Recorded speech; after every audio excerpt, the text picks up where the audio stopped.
What's going on, my little piglets? It's your BFF Pork Chop here. I hope y'all are screenshotting that shit. Coming at you with another entry of the Gym Vlog Challenge 2023. This is entry number 9, which makes it June 9th. Friday, June 9th. Hope you guys had a good week. Hope you guys are going to have, I say this every time I do a vlog. Hope you guys had a good week. Hope you're going to have a great weekend ahead. And I hope that your week after that is going to be just as good as the previous week, if not better. But got a little unboxing today from the wife. I'm not going to show the front of it because it's got our information on it.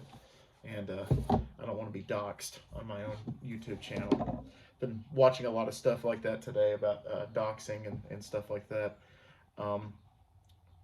I just keep finding these, like, in my recommendations on YouTube. It's like, you know, the downfall of this YouTuber, or this YouTuber's controversy, or this YouTuber got canceled, or this YouTuber did this. And I'm like, I don't know why this amuses me so much, because some of them, like, I actually enjoyed at one point or another, and then others I'm just like, oh, I hated that guy from the beginning. I'm glad that he went nowhere. I'm glad that he actually got shot down in flames. That's awesome. Keemstar was one of them, which she probably doesn't know who Keemstar is, but no. He doesn't. He did. I don't know if he still currently does it, but he did a YouTube channel called Drama Alert, and he would talk about, like, you know, YouTube drama and stuff like that. And he was actually a part of his own drama, and was actually very hypocritical in talking both ends of his mouth. He would, you know, talk down and talk shit to other YouTubers for, like, NFTs and like, you know, bad advice and about investing and stuff like that, taking their subscribers' monies, and kind of like profiting off it, like, you know, like do a pump and dump and then just take the cash. And like, oh, I don't know what happened. The stock went from $1,400 a share to $50. I don't know how that happened. And he would do the exact same thing. Like, the dude would literally talk shit about people, and he would do the exact same thing. He had beef with a YouTuber that was dying of cancer. The YouTuber died of cancer, and he still continues to make shit-talking videos about the dead YouTuber. It's like, stop. You should have stopped when the guy was alive, because he's like, I can't wait to report your death, is what he said to him. And then he eventually died. And then he had beef with another YouTuber that unsuspectedly died because he got COVID and he couldn't recover. And he's still making shit-talking videos about that guy, too. So it's like, this guy's terrible. But anyway, that was one of them. And I was just like, if I ever become as big as Keemstar, I hope I'm not as big as a piece of shit as he is. Because, wow. The things that some of the big YouTubers do when they get big, it just blows my mind. It's either NFT deals that go wrong, or they talk to underage kids. Like, they talk to underage people, like, sexually. Like, that's one of the two things, apparently. If you're a big YouTuber and you have controversy, those are the main controversies. So, well, you won't ever be like that, because you're not that kind of person. No, I'm not a piece. I don't even. No matter I can't even how spell big NFT. You get, I don't even know how to spell NFT. So. No matter how big you get, you're never going to be like that, because you don't have that kind of malice. Yeah, but I also don't want to be the other side of that coin of YouTubers that record and document themselves giving money to homeless people, and, you know, like, oh, look what I'm doing, take the money, or, oh, look, I got you 5 cheeseburgers from the Burger King up the road, you know, take it, I'm gonna record it, and I'm such a good person. But those also drive me crazy. When hey, look, it's Morty. When you see clout over actually doing good works, then you got yourself an issue, because you're just like, oh, look, I help all these homeless people. Yeah, but you got to do that crap like. Yeah, look at my cat's butt. Look at that little fish. He's so cute. Look at his little toe beans. Yeah, cute little toe beans. So cute. Some of them are pink, right? No, he's got all black. Oh, he's got all Casses are pink. Yeah, Casses are pink. Goodbye. And Maui's are black and pink. Yeah, Mari's are the mix, so we got a nice little mix going. But yeah, those YouTubers also drive me crazy. I don't know how you feel about those also, but they just absolutely drive me nuts. I don't watch YouTube. Wow. But people in general, like people on TikTok, that, you know, I'm sure people on TikTok do that too. I don't. Like, hey, look, I'm giving $100 to this homeless person. Aren't I such a nice person? Oh, yeah, no, I don't like that. You should follow me. Yeah. I don't like that at all. Like, I wouldn't mind doing it, like, once in a while, but, like, making it, like, your thing, I mean, just do that shit anonymously or, you know, do it off camera. Like, don't do it to seek, you know, clout or anything like that. That's what drives me crazy about it. Because I've given stuff to homeless people plenty of times, and I've never recorded it. Never once have I thought, you know, I should record this and, you know, get them on camera and exploit them and make them like, oh, look at this little nasty bum. I'm giving them, you know, a $20 bill. That's not how that works. No. But, so you got to find a happy median, which I think I can definitely do if I ever decide. If I ever decide, like, it's my decision. If y'all ever decide to make me, you know, become, you know, make me a made man, you know, in the eyes of YouTube. But I'm gonna go ahead and open this. Be careful with the knife. Wait Don't any go longer. too far in because I don't know how they wrapped it, and you're gonna be very upset if the knife hits it. Shh. I'm just gonna open that slit right He's there. gonna lose his mind. I'm just gonna I cut don't know that. how I was lucky enough to find this. Oh, that's glued on. It's pretty much. rare. Rare? Oh god. What rare thing did you give me? Okay. All right. Is it framed? I don't know. It's got lots of bubble wrap on it. No, it's not framed. You're gonna need a frame. I'm gonna need, what the hell is this? Is this part of it? No, it's probably just the. That's Don't just read the that yet. thing. Okay. I don't want you to see what it is. All right. Fragile. Must be Italian. Okay. So what is? Oh. I guess it's not as rare as I thought it was because it's. You'll see. Wow. They tape this like crazy. Oh no shit! That's fucking awesome. Look what she got me. That is awesome. Signed by Rob. That's not signed by Robert Englund. Yes, it is. That's not signed by Robert Yes, Englund. it is. Now, it is a reprint, Look, that's. but yes, it is. Oh my god, that is fucking amazing. Jason wins, ha ha ha. Fucking Ken Kersinger. And it's Ken Kersinger too. I love that shot. I've always loved that shot of Freddy holding Jason's machete and then Jason wearing Freddy's glove on the set of Freddy vs. Jason back in 2003. God, oh, I love this. And I'm definitely going to get that frame. And I know exactly where I'm going to put it. So, yeah, look at that beautiful son of a bitch right there. Look at Freddy Krueger. And then Jason, he's got a face only a mother could love. Love that shit. Thank you, baby. You're welcome. I was like, if it makes me cry, I'm gonna be pissed. But No. No crying. sleep kills. Goddamn. I would love to meet Robert Englund one of these days. Like the next convention that like is like closest to Dallas that he attends, I'm going.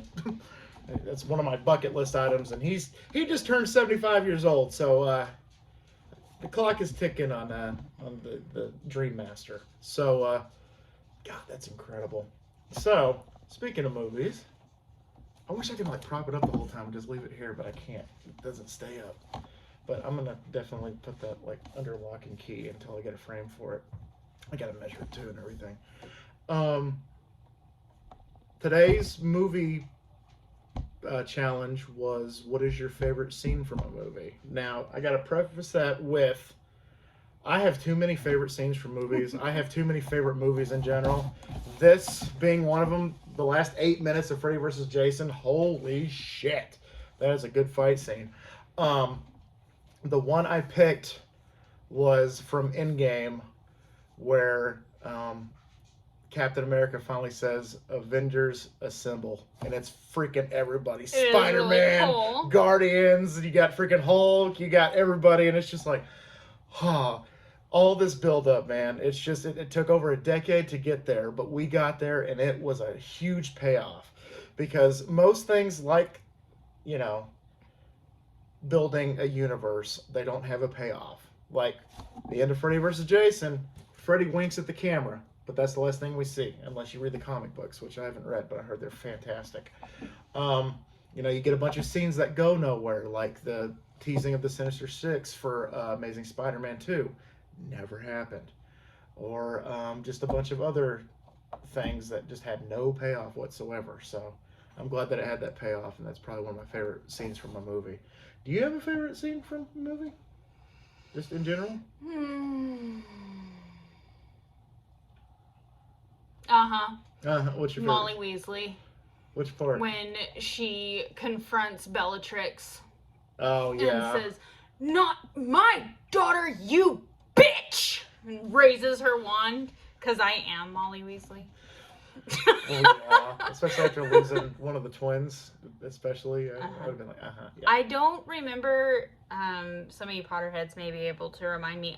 At the moment, I can't remember if she already knew that he died or if she found out later. But Bellatrix was about to get Ginny. Which...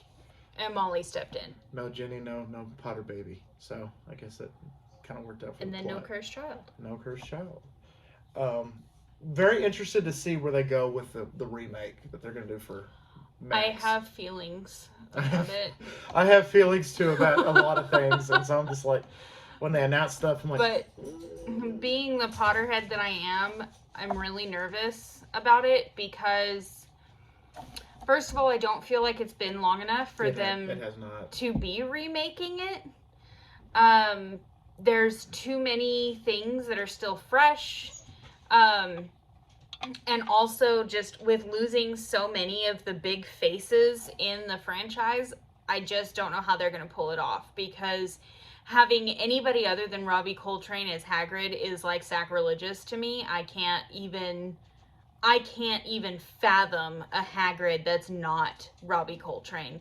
Same with Professor Snape. I realize people have feelings about who Snape should be played by, but nobody will beat Alan Rickman. Yeah, it's just not, I mean, you can't. And Molly Weasley, Julie Calendar, I think is her last name. She probably won't be returning. She's been struggling with cancer. Oh, God, I hope she fights that and beats it. Maggie Smith is older than dirt. She's about to be in a new movie coming out. I know. And I love her. Shit, she was old in the 90s. I'm like, what are you doing? And I love her so much, and I would love to see her in the remake, but at the same time, I'm worried that casting her in the remake would be just another Richard Harris situation, which nearly killed the franchise because Richard Harris passing away and them having to find a new Dumbledore was a mess. Half the people that liked Richard Harris didn't like the new Dumbledore, and it was a whole mess. So I have concerns about casting. I also have concerns that they're going to try too hard to be woke, which, don't get me wrong, I disagree with J.K. Rowling. I do not support J.K. Rowling or the decisions that she has made or the words that she has used. However, stick with the source material. Yes, sticking with the source material is important. I'm also concerned that the amount of backlash that it will create for the LGBTQ plus community is a dangerous, dangerous slope. We've already had one huge boycott for the Hogwarts Legacy game, which didn't work. But it did just perpetuate a lot more hatred for those of us that are allies or are part of the LGBTQ plus community. And there was a lot of toxic ideology discussing the fact that you couldn't be a Harry Potter fan and still be an ally. And I find that really bothersome because we are extreme. We are allies. We love people from every walk of life that are in the LGBTQ plus community. We try very hard to make sure that how we choose to communicate is beneficial to them and not harmful, and only promotes goodness for them. And so, it really was kind of toxic for me, being the Harry Potter fan that I am. Am I disappointed in J.K. Rowling and the direction that she took? Absolutely I am. However, that's not what Harry Potter stood for me. Harry Potter means a lot more to me than that, and it goes a lot deeper for me than surface yeah, sure, you can find parallels of racism, you can find parallels of transphobia and homophobia in the movies, in the books. You can find those parallels, but you can find those parallels in anything if you look hard enough.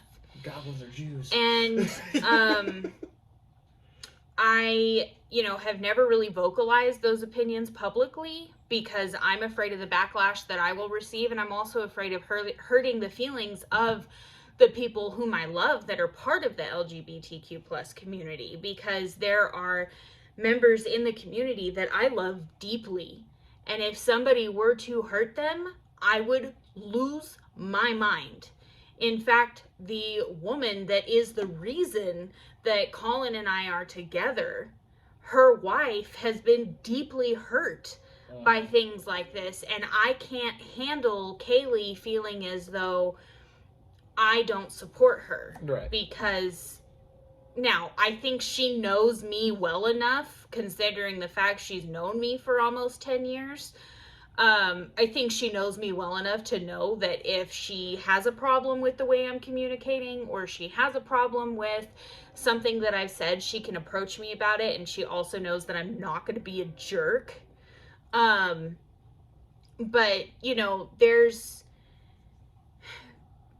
it's just not time. However, the Potterhead in me is still super excited because I'm hoping that with the remake, they will bring out parts of the story that were left out in the movies. I would like to see more of Peeves. He was kind of a big part of the movie. I would like to see more of Sirius Black in the fatherhood role that he took in the books. I'd like to see more of Snape being portrayed as the bully that he was, because in the books, when you read the books, Snape is not nearly as savable as he is in the movies. In the movies, you get to the end and you're like, oh, well, maybe we can love Snape. Actually, he was a good guy. And I love that asshole, because I love Alan Rickman more than I love my life. And I do love the movie portrayal of Professor Snape. However, Professor Snape in the books is a monster. He's nothing short of a monster. And he would be something that I would consider chaotic evil.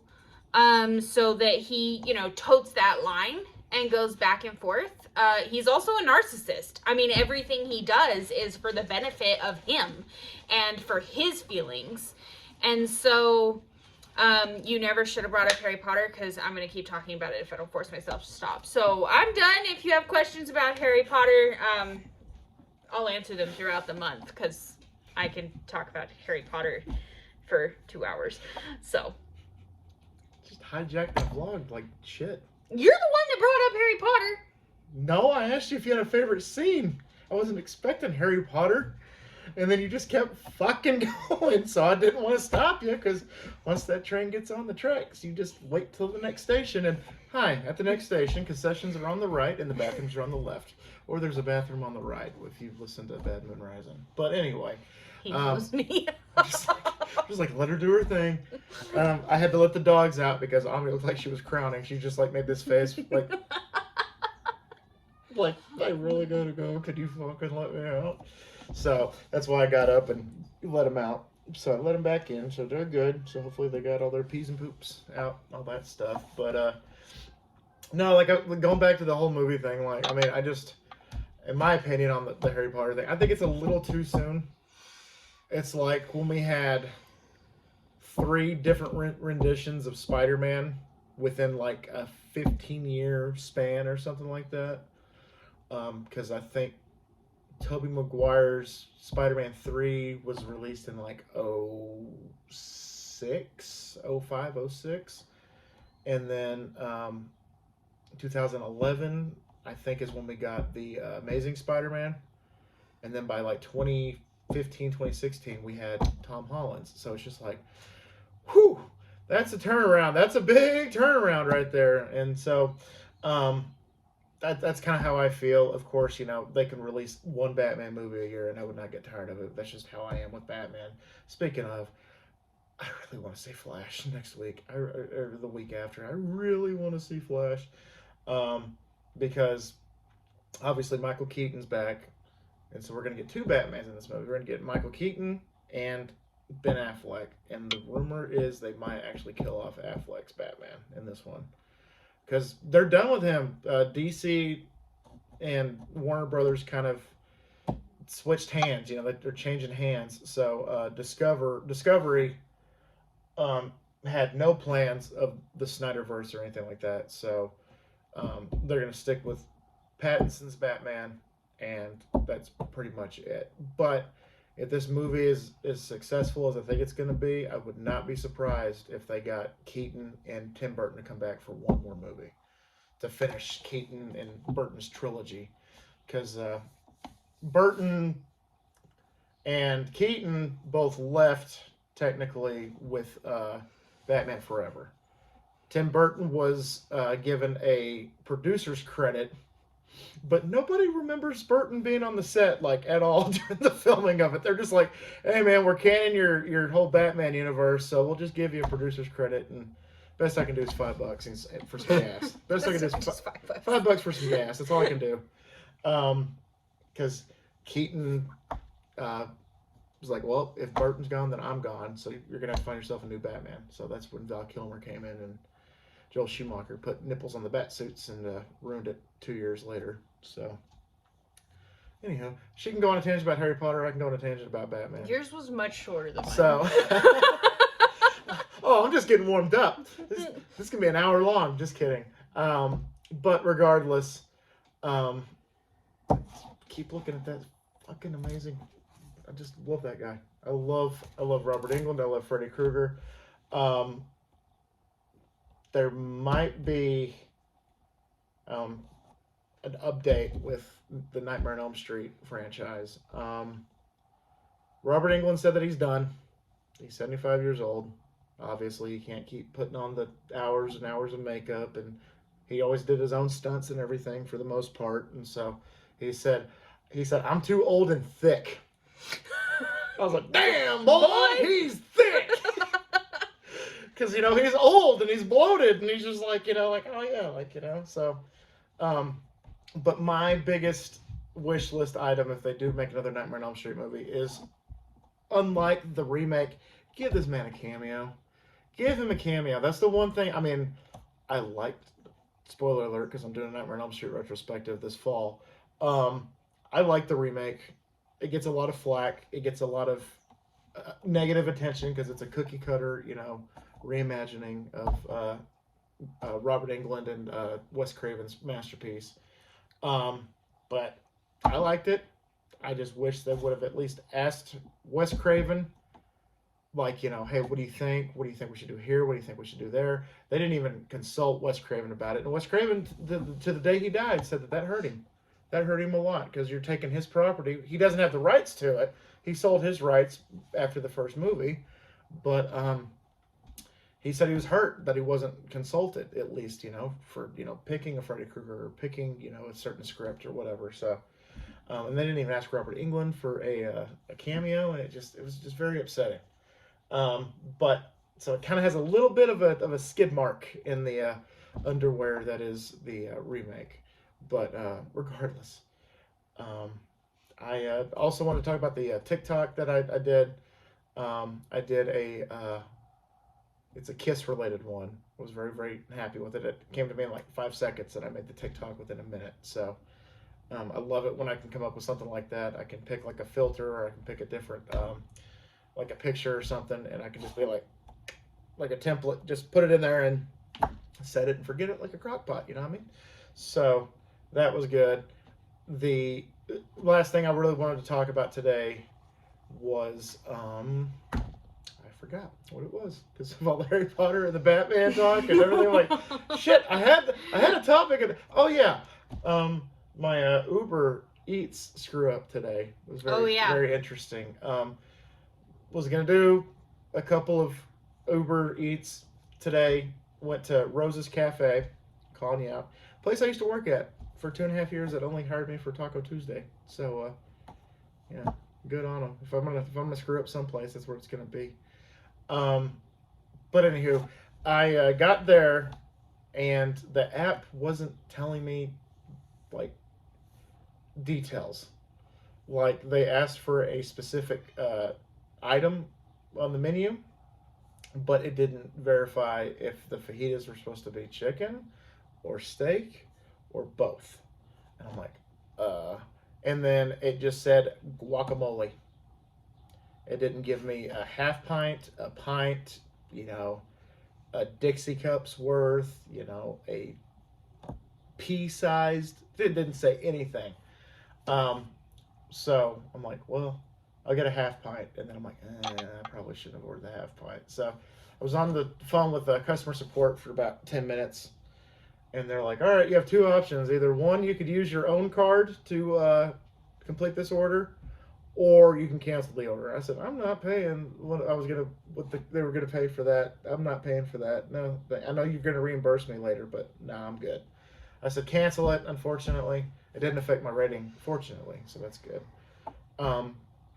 And so I moseyed on to the next one, and luckily it was an easy one.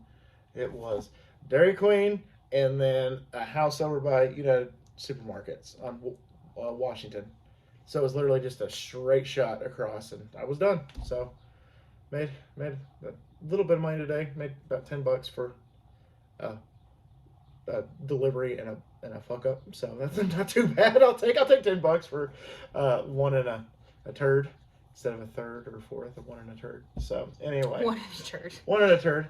So anyway, that's all I got for you guys today. This one ran a little bit longer than I anticipated, but that's okay.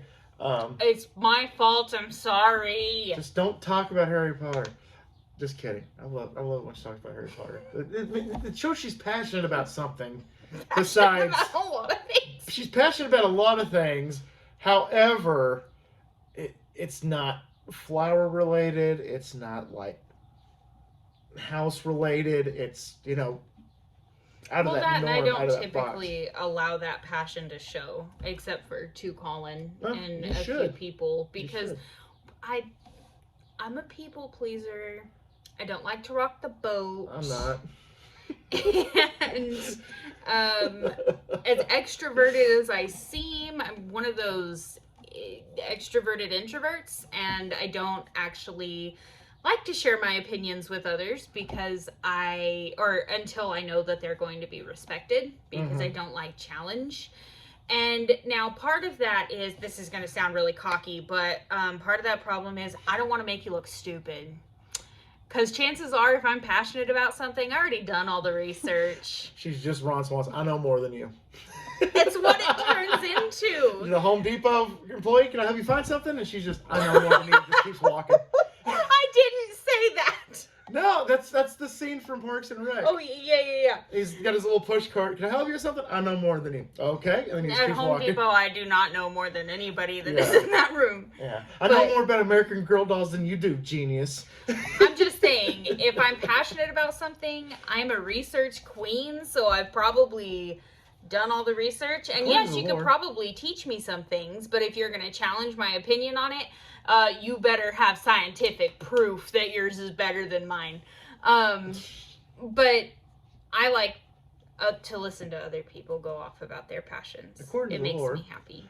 The last time I was a people pleaser was my freshman year of college, and then I realized it's not my thing. It's not my jam. I'm done. Because I accidentally hurt one of my classmates' feelings. Not gonna name names. I'll tell this story. It's not gonna be too long, and then we'll get out of here. So I went to high school with this chick. I graduated with her sister. She was a year behind me, so she graduated with my sister. So I graduated with her sister. She graduated with mine. It was just the circle of life. And we we're texting back and forth. Homework assignments and stuff like that. And she made a joke and she called me I made a joke and she called me like a jerk. Just kind of like lighthearted. And so I called her a lesbian. She don't like that. She did not like that. She was telling me I was a terrible person for calling her that, and her sister was fighting with her sexuality, and blah blah blah, this and that, and it's very insensitive. It was very insensitive of me, and blah blah blah. And I'm just like, you know what? I'm sorry. I apologized 1.5 million times, did nothing, and also, she dropped the class that week. So I had that looming over my head, like, oh, did she drop it because of me? Did she not want the confrontation? Because she'd have to see me twice a week. Like, what happened? And then it turns out that she had some, like, financial aid issues and she couldn't go through with it. And then, so when that finally all came to light, she's like, oh, no, I forgave you. Like, I'm sorry that I took it overboard and I was too serious about it and blah, blah, blah. And I'm like, well, I mean, I'm sorry that, I did that to you. And did you drop the class because of me? And she's like, oh, no, I just had a personal thing. And I'm like, okay, cool. After that, I'm like, I got worked up for like 1.5 weeks over that. Not my bag. Not going to do that. I'm not going to be a people pleaser. Now, if you like me, that's cool. If you don't like me, go jump off a fucking cliff for all I care. But, like I always say, like when people's like, everybody's entitled to their own opinions even though they're wrong. Type of thing. It's like, I can respect your opinion, even though it's wrong. That's how I feel about some topics, too. Like, back in 2016, I got called a bandwagon fan for being a Cowboys fan. It's like, yeah, I just started liking them like 2 months ago. Yeah.